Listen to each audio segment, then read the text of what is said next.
Intelligence Specialist Senior Chief Jeffrey R. Nichols, United States Navy, retired.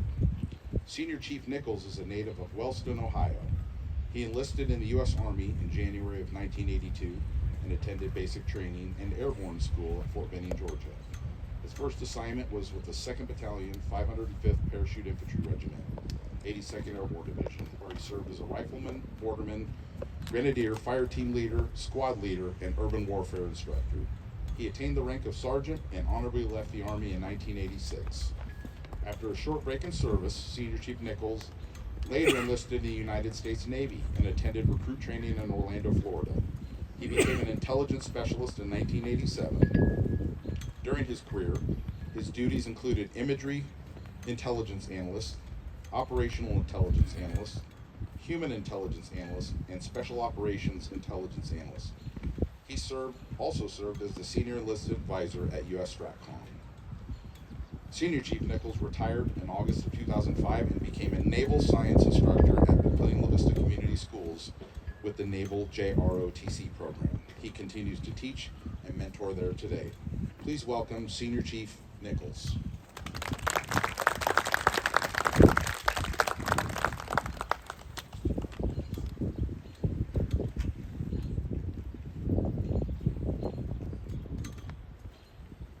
Good evening, everyone. Thank you, Mayor Kendig and Captain Kinsey, for giving me the opportunity to come and speak to you all tonight. Flag Day, Armed Forces Day, Independence Day. As Americans, we celebrate several patriotic holidays throughout the year. However, two of these days, Memorial Day and Veterans Day, are often confused for each other and can be easily misunderstood. Understanding the nuances between Memorial Day and Veterans Day might seem confusing at first. They do both honor the military community, but hopefully this presentation will reveal that these two federal holidays couldn't be more different.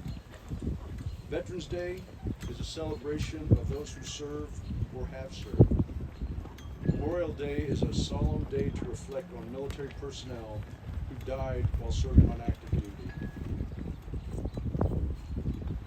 Memorial Day, which is celebrated on the last Monday in May, honors service members who have died in military service to the nation. This not only includes death during combat operations, but later death from wounds sustained during combat, and death while conducting training evolutions while preparing for combat. This holiday has roots dating back to the early post-Civil War era, when citizens would informally place spring flower memorials on the graves of fallen soldiers. On May 5, 1866, the town of Waterloo, New York, formalized this ritual and hosted a citywide Decoration Day, encouraging its citizens to create memorials on soldiers' graves with flags and flowers. A few years later, in 1868, General John A. Logan declared that the first ever National Decoration Day should take place on May 30th, as the date was a neutral day for both sides from the Civil War to honor their fallen soldiers. That year, over 5,000 first ever National Decoration Day participants decorated the graves of the 20,000 Union and Confederate soldiers buried at Arlington National Cemetery. By the late 1800s, cities and communities across the United States began to observe the day, and several states declared it a legal holiday. Over the next few decades, the day transitioned from being called Decoration Day to its current name of Memorial Day. In 1968, Congress passed the Uniform Monday Holiday Act, which established Memorial Day as the last Monday in May instead of a set calendar day. And by 1971, the 3-day weekend for federal employees went into full effect. Today, Memorial Day is often associated with the start of summer, discount sales, and cookouts with friends. But we have the power to educate those around us and take a few moments to pay tribute to the fallen while still enjoying the sunshine outdoors. Here are a few ideas how you might achieve that. 1. Participate in the National Moment of Remembrance. This is a national event that entails pausing at 3 p.m. local time for 1 minute on Memorial Day, which is Monday, the 29th of May. 2. Visit a military cemetery or memorial. 3. Properly display the U.S. flag at your home. And lastly, watch the National Memorial Day concert at 8 p.m. Eastern Time on this Sunday, May 28th. This concert will be live streamed on PBS stations. On a personal note, I'd like to take this opportunity to mention some of my Memorial Day remembrances. These gents are comrades that I had the pleasure to serve with over my career that have paid the ultimate sacrifice.